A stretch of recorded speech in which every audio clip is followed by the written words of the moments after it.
1952 में एक दुकान में अनाड़ी या लापरवाह लोगों को सामान तोड़ने से रोकने के प्रयास में एक दुकान मालिक ने एक संकेत पोस्ट किया जिसमें लिखा था, आप इसे तोड़ते हैं, आप इसे खरीदते हैं। आकर्षक वाक्यांश ने ग्राहकों के लिए चेतावनी का काम किया। इस तरह के संकेत अब कई दुकानों में देखे जा सकते हैं। इसी के विपरीत एक असली कुम्हार की दुकान में एक अलग चिन्ह लगाया जा सकता है। यह कहेगा, यदि आप इसे तोड़ते हैं तो हम इसे कुछ बेहतर बना देंगे।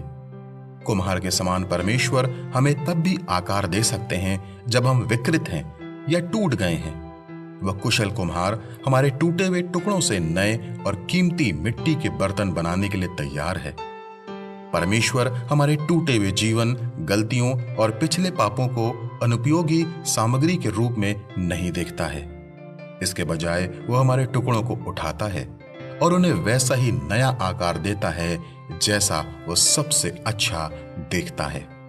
हमारे टूटेपन में भी हमारे सिद्ध कुमार के लिए हमारी बहुत उपयोगिता है। उसके हाथों में हमारे जीवन के टूटे हुए टुकड़े सुंदर बर्तन में बदले जा सकते हैं, जिनका उपयोग उसके द्वारा किया जा सकता है।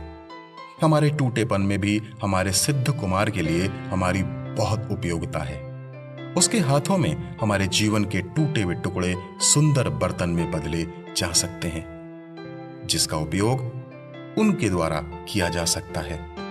यदि आज आप टूटा हुआ महसूस कर रहे हैं तो आज आपकी यही प्रार्थना होनी चाहिए, परमेश्वर आप कुम्हार हैं और मैं मिट्टी, मुझे अपनी इच्छा अनुसार ढालें। मुझे याद दिलाएं कि मैं आपके कुशल और देखभाल करने वाले हाथों में हूं। झील के उत्तरी किनारे के साथ ऊंचे टीलों ने आसपास के घरों को हिलने वाली रेत में डूबने के खतरे में डाल दिया।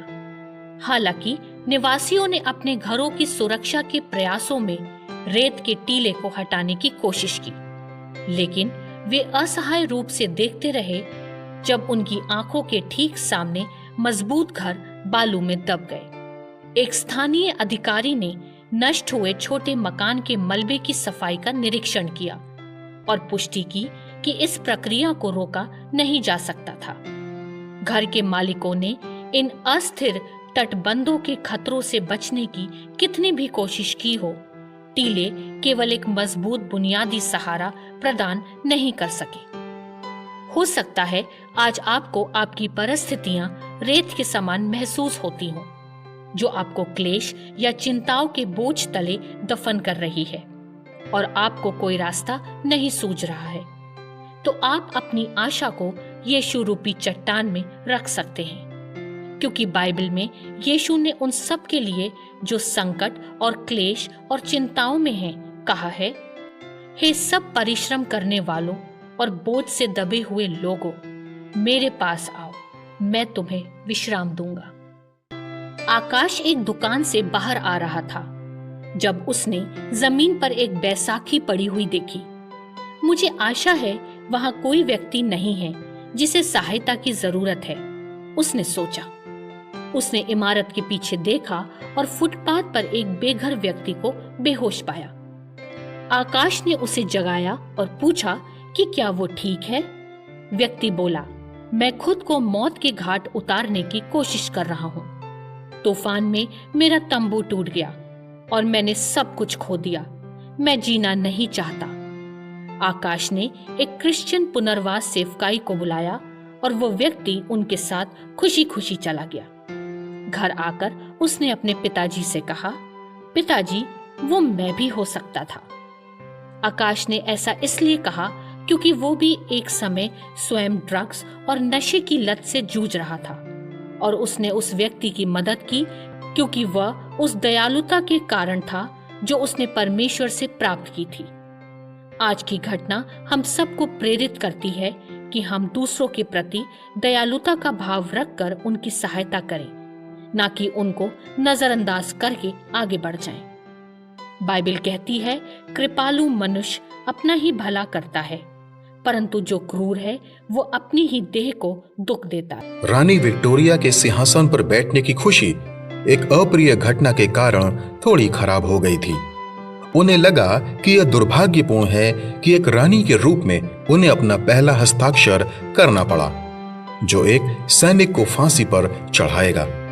वे ऐसा करने में अनिच्छुक थीं और उनका दिल टूट गया था। उन्होंने अपने आंतरिक मंत्री को बुलाया और सैनिक को बरी करने के तरीके खोजने के लिए उससे पूछताछ की। मंत्री ने कहा कि यह पहली बार नहीं है कि उसने यह गलती की है, बल्कि वो ऐसा कई बार कर चुका है।